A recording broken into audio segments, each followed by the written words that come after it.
बाड़ू, रील्स पर बहुते तू हिट बाड़ू। क्या बुझी सुनो, हमारा खातिर तू फिट बाड़ू, रील्स पर बहुते तू हिट बाड़ू।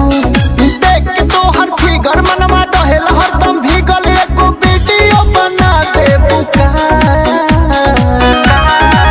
हमारा गाना पर ठुमका लगा दे बुका, पतली कमरिया हिला दे बुका। अतुल के गाना पर ठुमका लगा दे बुका, पतली कमरिया हिला दे बुका।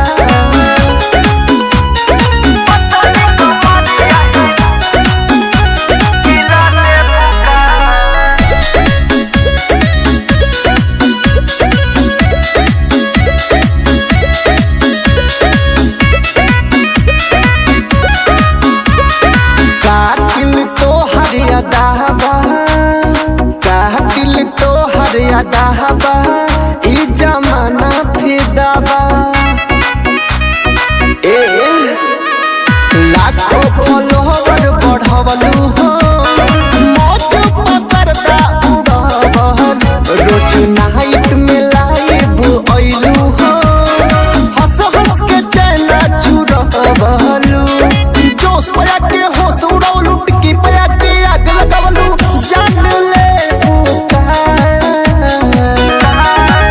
हमारा गाना पर ठुमका लगा दे बुका, पतली कमरिया हिला दे बुका। अतुल के गाना पर ठुमका लगा दे बुका, पतली कमरिया हिला दे बुका।